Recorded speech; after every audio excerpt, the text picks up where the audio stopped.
200. Jump maybe 50, flat leg to flat leg. 200. Yeah, he's got something. He is going to be something special. Rightish big jump, go 150. Rightish jump maybe. Richard turned around to me and said, "Dad, all I want to do is drive. I'm going to be a rally driver." And with that he fell asleep. Low, 50 fast leg. Plus. Too easy. 70. And so I said to him, "So when are you going to get a proper job?"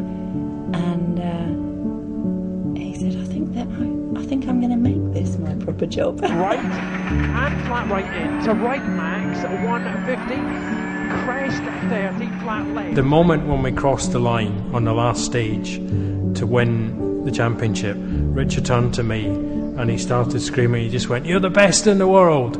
Right, 40, flat left and flat left, braking long, 70, medium right, plus, and medium right. The phone rang and I thought, "Oh, that'll be Richard, he'll be here."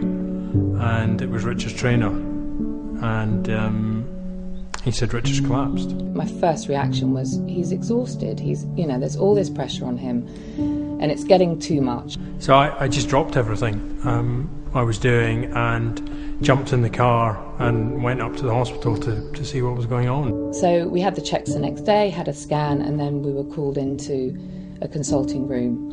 He said to us, "Guys, I've got something in my head that shouldn't be there, it's not good news." And that was that. I just remember Richard was very calm. Richard was very, very much like, right, okay, what do I do now? What's next? Whereas I was completely beside myself. Gliomas are quite a high-grade brain tumour. And within a week or two of the radiotherapy starting, Richard declined massively and he went downhill quite quickly, I think because of the swelling in the brain from the radiotherapy. And Zoe, myself and quite a few other people were spending a lot of time with him, and one minute he would say, I feel perfectly normal, everything's normal, and then the next minute he'd be quite ill. And by that point, Richard's, which we now know were seizures, these little funny moments he was having, his seizures were longer, they were coming more frequently. Almost seeing his scalp getting burned, hair falling out, it's really, really hard, it's really tough. But there were some great times. He spent a lot of time out of hospital, we spent a particularly great Christmas with Zoe and Zoe's family. And he was in good spirits, even though there were days, dark days, where he would hate the fact it was happening to him. Why is it happening to me? One of the fittest people I've ever met, and he's, dealing with brain cancer, and it's very hard to get your head around that, really. But he gradually got worse to the point where he couldn't walk, and that was really tragic. Very. It was terrible to see him having to help push him around in a wheelchair.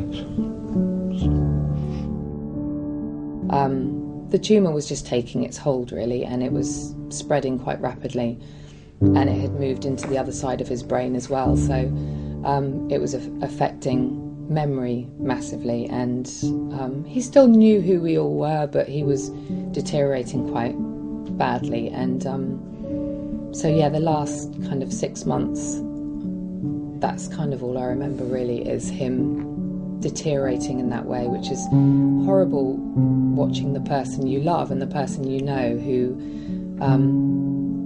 can't really tell you what a picture of a car is. For me, the one thing that's absolutely clear is that had Richard survived his illness, he would be the one championing the cause of Richard Burns Foundation. And when he sadly died, it was kind of it's just something that had to be done. It was a wish of his to help and do what little he could, and that's why the charity was formed. Yeah, well, strangely enough, actually, I'd never, although my Yeah, my heart and my eyeballs stayed on the start line for a good 30 seconds before they caught up with me. Strange enough, I was never actually frightened and I was scared in the car with him. Yeah, even though sometimes you'd be headed, but you'd think you're going to go straight into a rock face and with a 90 left or something like that, and somehow or other you got round the corner.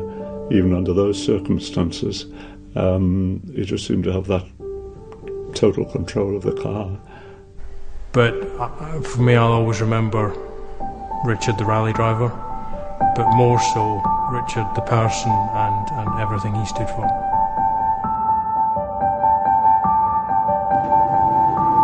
You're the best in the world!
Richard Burns, 2001 World Rally Champion. How does that sound?